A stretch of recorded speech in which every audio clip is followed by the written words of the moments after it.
মক্কা বিজয় করলেন ৮ম হিজরিতে। মক্কা বিজয় শেষে তিনি কয়েক সপ্তাহ মক্কাতে অবস্থান করলেন। ইন দ্য মিন টাইম মক্কার একটা ভেরি প্রেস্টিজিয়াস অ্যান্ড ডিগনিফাইড ফ্যামিলির নারী চুরিতে ধরা পড়ল। কিসে ধরা পড়ল? সবাই বলেন কিসে? আমাদের সমাজে আসেনি এটা? আছে? ছোট না বড়? হ্যাঁ, হিসাব করে শেষ করা যায় না। ৩.৫ লাখ কোটি টাকা নাই উন্নয়ন প্রকল্পের নামে। উন্নয়ন প্রকল্পের নামে ৩.৫ লাখ কোটি টাকা নাই। ৩.৫ লাখ কোটি টাকা লিখতে পারবেন আপনি? এক টানে লিখতে পারবেন? বুঝতেছেন কত বড় সংখ্যা? হ্যাঁ, বনু মাখজুমিয়া গোত্রের এক নারী মক্কায় চুরিতে ধরা পড়ল। বলেন তো চুরি করলে বিধান কি? কি কাটতে হবে? চুরির বিধান হলো হাত কেটে দাও। তাও সেটা গোপনে নয়, প্রকাশ্যে জনসম্মুখে হাত কেটে দাও। বনু মাখজুমিয়া গোত্রের নারী যখন চুরিতে ধরা পড়ল, সাহাবারা চিন্তায় পড়ে গেলেন। সবেমাত্র মক্কার লোকেরা কালিমা পড়ে মুসলমান হয়েছে, ইসলামের আইন কানুন তেমন জানে না, ইসলামী শরিয়ার সাথে বেশি পরিচিত নয়।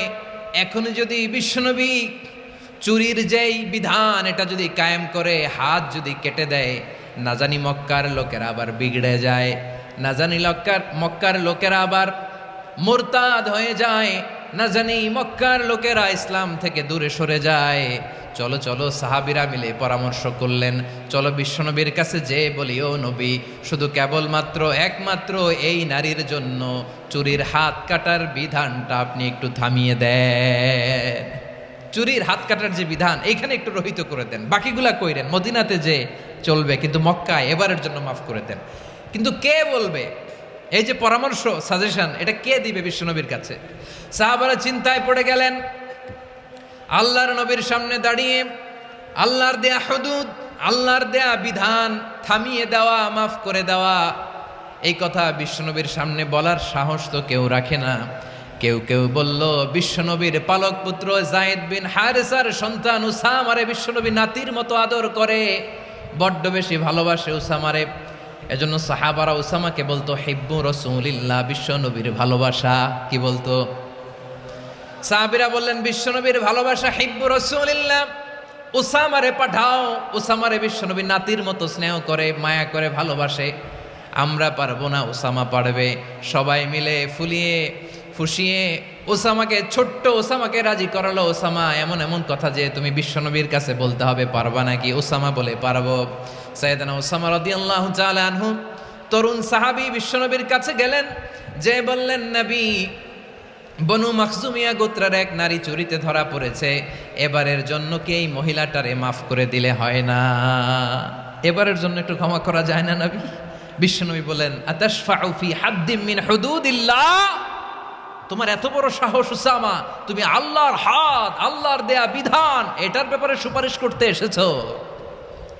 তোমরা কি জানো তোমাদের আগে যত কওম, যত গোত্র, যত জনপদ ধ্বংস হয়েছে তার কারণ ছিল তাদের মধ্যে গরিবরা অন্যায় করলে তারা বিচার করত, আর ধনীরা অন্যায় করলে তারা মাফ করে দিত। খবরদার!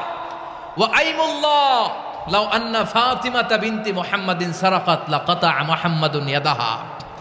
বিশ্বনবী বললেন, ওরে ওসামা, বানু মাখজুমিয়ার ওই প্রেস্টিজিয়াস এন্ড ডিগনিফাইড ফ্যামিলির মেয়ে তো দূর কি বাত, অনেক দূরের কথা।